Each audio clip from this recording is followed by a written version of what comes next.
Rahim. Assalamu alaikum wa rahmatullahi wa barakatuh to my dear students and my colleagues. As you all know that we have started the series of the video lectures. In today's lecture we are once again continuing our second chapter of the biology class 10th, that's control and coordination. इस chapter के बारे में आप जानते ही हैं कि आपने पहले इंट्रोडक्शन पढ़ी है. इस इंट्रोडक्शन में आपने दो चीजें पढ़ी है, what do you mean by control and what do you mean by coordination. I will once again repeat these points. That's what do we mean by control. As you know that in our body there are different organs which try to continue their functions. Our body supports, our all organs support in the functioning of the organs and they try to continue their function. That system is called as control. On the other hand, there is the second term, that's coordination.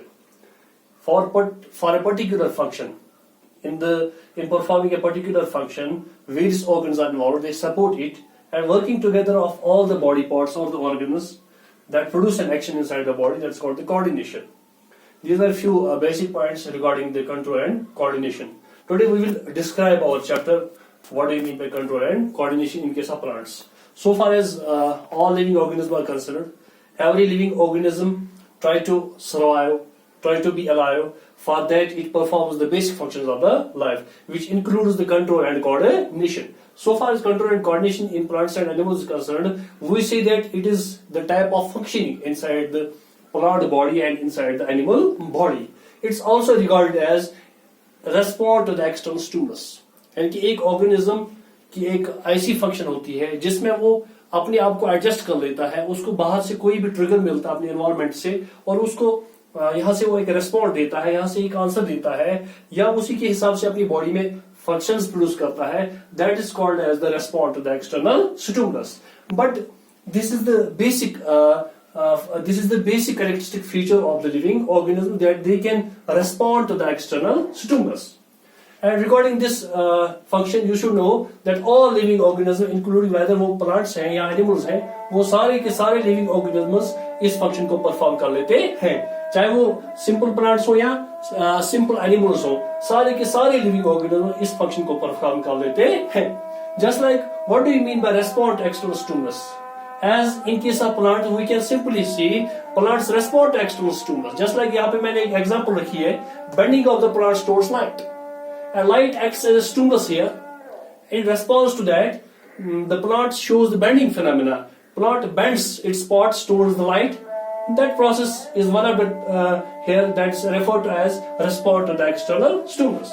On the other hand, in case of animals, the simple animals, a unicellular organism, just like the amoeba here, we can here see amoeba reacts to the presence of the food. एक unicellular organism है जिसका नाम है amoeba. इसके इर्द गिर्द, इसके surrounding में जो फूड होता है एकदम ये उसी की तरह रिएक्ट करता है. Food acts as a stimulus for that and organism shows the moment towards that. That is the type of trigger in its environment. Just like we can see that food acts as a trigger here, acts as a stimulus here, and amoeba moves towards the food. On the other hand, we can simply see in case of animals and plants, there are different systems of the control and coordination. But in case of both plants and animals, there are only two types of control and coordination. Number first is chemical coordination system, also called as the hormone coordination. And number second system in the living organisms, that is present as nervous coordination. Now discussing the chemical coordination in case of plants first, there is a headline here, control and coordination in case of plants. Firstly we will discuss here chemical coordination in case of plants. In plants they also respond to the external stimulus. ये जो plants होते हैं ये भी external stimulus को यहाँ से respond करते हैं. What would be the stimulus? What would be the triggers of the environment for that plant?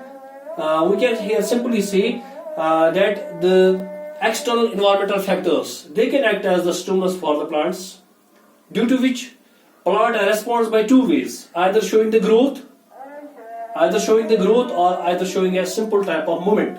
Just like we can say in case of plants, coordination जो होती है, response to external stimulus जो होती है, वो होती है because of movements. और this is the most important point here, that in case of plants, respond to external stimulus occurs through the moments. वो जो moments होती है, अब वो दो तरीकों से हो जाती है. Number first is it can sometimes effect the growth, यानी कि जो बाहर से स्टिमुलस आ जाता है उसकी वजह से एक प्लांट जो है ना ग्रो भी कर सकता है, और उसकी वजह से अगर मोमेंट हो जाएगी उसको बेटा बोलते हैं growth moment. So here once again I will repeat कि कंट्रोल एंड कोऑर्डिनेशन के साथ प्लांट्स उसमें स्टिमुलस आ जाता है, और वो स्टिमुलस की वजह से दो तरीकों से मोमेंट शो कर सकता है। Number first type of moment that can be because of the growth. So simply the first point here that plants can respond to the external stimulus because of the growth moment. And number second way, this is the first way, and number second way here is कि affecting the shape of plants, यानी कि जो बाहर से stimulus मिल जाता है कभी कभार, suppose we will touch a plant just like here is an example, Mimosa pudica is the example, touch me not plant, we touch that plant and that shows a type of movement there, that is simply a change in the shape of the plant. Just like वहां पे swelling phenomena हो जाता है या एक shrinking phenomena होता है, उसमें भी एक मोमेंट इन्वॉल्व होती है, that's the second type of moment in the control and coordination stimulus.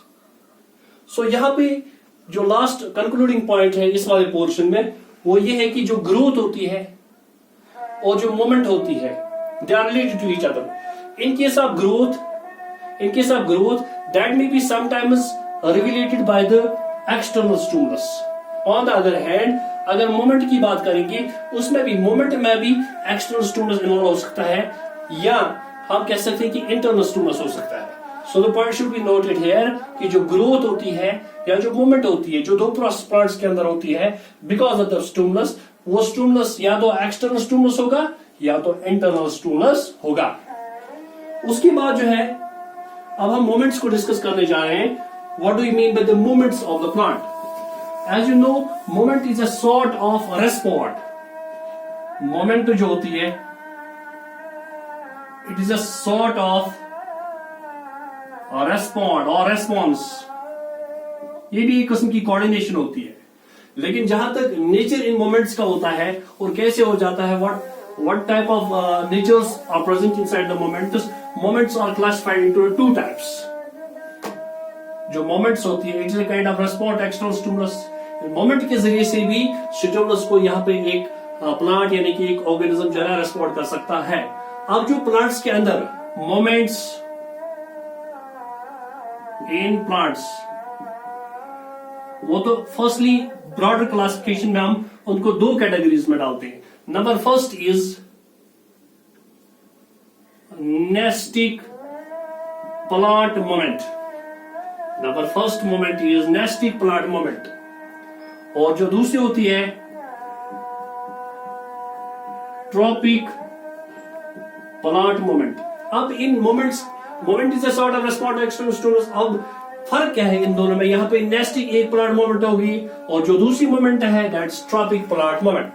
So far the nastic plant moment is concern, इसका जो नेचर होता है, याद रखिए इसमें ग्रोथ इन्वॉल्व नहीं होती है, ग्रोथ इंडिपेंडेंट होती है। और जो ये दूसरी वाली होती है जिसके हिसाब से इसके दो ग्रुप्स बनते हैं, दिस इज ग्रोथ इंडिपेंडेंट, इसमें ग्रोथ इन्वॉल्वमेंट नहीं होती है, यानी कि प्लांट का जो एक पार्ट होता है वो ग्रोथ शो नहीं करता इस वाली मोमेंट में। It is growth independent moment. और साथ ही साथ दूसरा पॉइंट भी याद रखना चाहिए that it is non directional, it is non directional plant moment. और यहां पे एक इंपॉर्टेंट पॉइंट है कि इट इज ग्रोथ मोमेंट, और simply we can say growth dependent moment, first point, but here it is directional moment, directional moment. So far as this moment is concerned, nestic plant moment, what is the basic cause? What is the basic cause for the nestic plant moment? For nestic plant moment, the basic cause is Turgor chains. वो Turgor chains का मतलब हुआ क्या? जो cells होती है plants की, plant pots की, उनमें दो तरीके की प्रोसेस हो जाती है cells में। One is either shrinking or swelling. Due to absorption और लॉस ऑफ वाटर, एब्जॉर्प्शन और लॉस ऑफ वाटर। फिर से एक बार बताऊंगा, nastic plant moment growth independent moment होती है और ये नॉन डायरेक्शनल मोमेंट भी होती है। ये दो पॉइंट्स इस मोमेंट को डिफाइन करते हैं। और यहाँ पे tropic moment growth dependent moment होती है और डायरेक्शनल मोमेंट होती है, एक पर्टिकुलर डायरेक्शन में हो जाती है। अगर यहाँ पे कॉज हम देखेंगे nastic plant moment, in case of nastic plant moment the only cause is turgor changes. वो टर्गर चेंज कहां पे होती है, जो उस पार्ट में सेल्स होती है उसमें एब्जॉर्प्शन या ऑस्मोस के जरिए से वाटर अंदर आ जाता है सेल्स की वजह से और उसमें स्वेलिंग होती है या लूज हो जाता है वाटर, उसमें श्रिंकिंग होती है। These are called as the turgor change, pressure change in cells that may produce the nastic plant moment. लेकिन इसमें दो टाइप्स हैं depending upon the type of stimulus involved. इसमें दो किस्म की मोमेंट्स हैं, एक है seismonastic, seismonestic. So further, the nestic plant moment is further of two types. A part मैं लिखूंगा यहाँ पे that is seismonestic moment, और इसमें एग्जाम्पल लिखिएगा आप मेमोसा प्यूडिका। इसको मैं दूसरे लेक्चर में ब्रॉडली एक्सप्लेन करूंगा। आज मैं इसके ये फ्लो चार्ट बनाऊंगा। यहाँ पे नेस्टिक प्लांट मोमेंट की आगे दो टाइप्स है, पहला है सिस्मोनेस्टिक और जो दूसरा हिस्सा है इसका वो है निक्टीनेस्टिक। निक्टीनेस्टिक प्लांट मोमेंट, निक्टीनेस्टिक प्लांट मोमेंट। अब निक्टीनेस्टिक प्लांट मोमेंट की भी दो टाइप्स हैं, एक है बेटा फोटोनेस्टिक,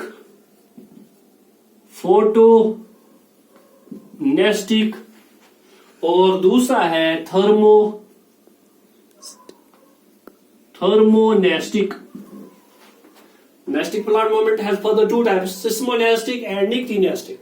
Seismonestic एग्जांपल मैंने यहाँ पे लिखी ममोसा प्यूडिका, और nictinestic यहाँ पे फोटोनेस्टिक और थर्मोनेस्टिक, इसके दो टाइप्स हैं। यहाँ पे सिंपली याद रखिएगा कि ये भी ग्रोथ इंडिपेंडेंट और नॉन डायरेक्शनल दोनों मोमेंट्स होती है, लेकिन depending upon the stimulus seismonastic अलग होती है to that of the photonastic and the thermonastic. उसके बाद अगर ट्रॉपिक प्लांट मोमेंट की बात करेंगे, इसमें 3-4 किस्म की ट्रॉपिज्म आ जाते हैं depending upon the stimulus. Number first type in case of the tropic plant moment is that is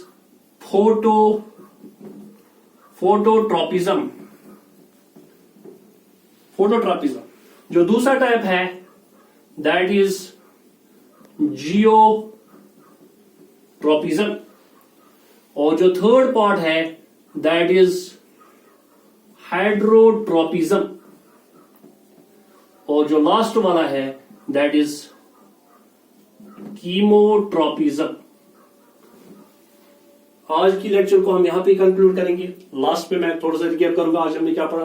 control and coordination में से हमने introductive part control and coordination की मीनिंग जानी, उसके बाद उसको दूसरे नाम से भी जाना दैट्स रेस्पॉन्स एक्शनल स्टिमुलस। उसके बाद हमने डिस्कस किया कि कंट्रोल एंड कोऑर्डिनेशन के साथ plants, control and coordination system in case of plants occurs through the hormonal system or through the chemical system, that's called as the chemical coordination. उस chemical coordination के जरिए से हम पढ़ते हैं यहाँ पे मोमेंट्स। अब मोमेंट्स जो होती है it is the sort of response actional stimulus. Plants के अंदर दो किस्म की मूवमेंट होती है, नेस्टिक प्लांट मूवमेंट और ट्रॉपिक प्लांट मूवमेंट, और उसके बाद फर्दर इसकी टाइप्स है नेस्टिक प्लांट मूवमेंट की सिस्मोनेस्टिक एंड निक्टीनेस्टिक। और ट्रॉपिक प्लांट मूवमेंट में हम 4 टाइप्स डिस्कस करते हैं, फोटोट्रॉपिक मूवमेंट, जियोट्रॉपिज्म, और उसके बाद हाइड्रोट्रॉपिज्म और कीमोट्रॉपिज्म। आज के लेक्चर को हम यहाँ पे कंक्लूड करते हैं। फियामानिल्लाह।